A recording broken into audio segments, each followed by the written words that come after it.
एक और बड़ी खबर इस समय आ रही है जिसने पूरी दुनिया में शक्ति का जो संतुलन है उसको हिलाकर रख दिया है।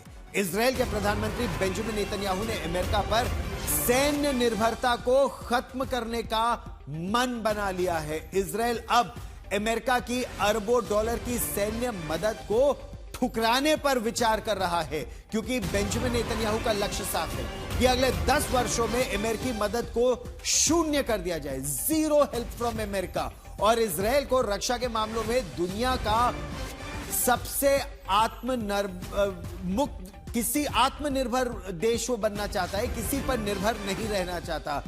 लेकिन इस खबर के मायने आप समझिए, अब तक इजराइल के हाथ वॉशिंगटन की कूटनीति से बंध जाते थे। जब वो बड़ा वार करना चाहता था तो अमेरिका कई बार हथियारों की सप्लाई को कमजोर कर देता था, रोक लेता था, डिले कर देता था कि देर में हथियार पहुंचते थे।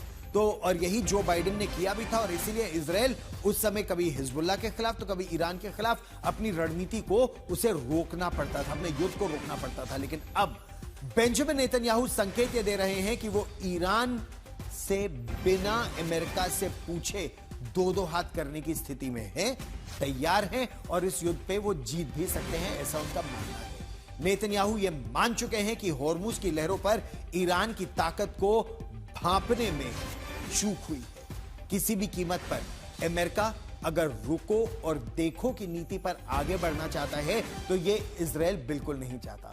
110 बिलियन डॉलर का स्वदेशी डिफेंस प्लान उनका इस समय तैयार है, चाहे वो होर्मुज में ईरान की घेराबंदी हो या तेहरान के परमाणु ठिकानों पर जबरदस्त प्रहार और जरूरत पड़ने पर जमीनी प्रहार। इजराइल अपनी स्क्रिप्ट खुद लिखना चाहता है, यानी बेंजामिन नेतन्याहू का यह ऐलान सिर्फ एक बयान भर नहीं है, बल्कि ईरान के खिलाफ सीधे महायुद्ध का इजराइल का यह शंखनाद है।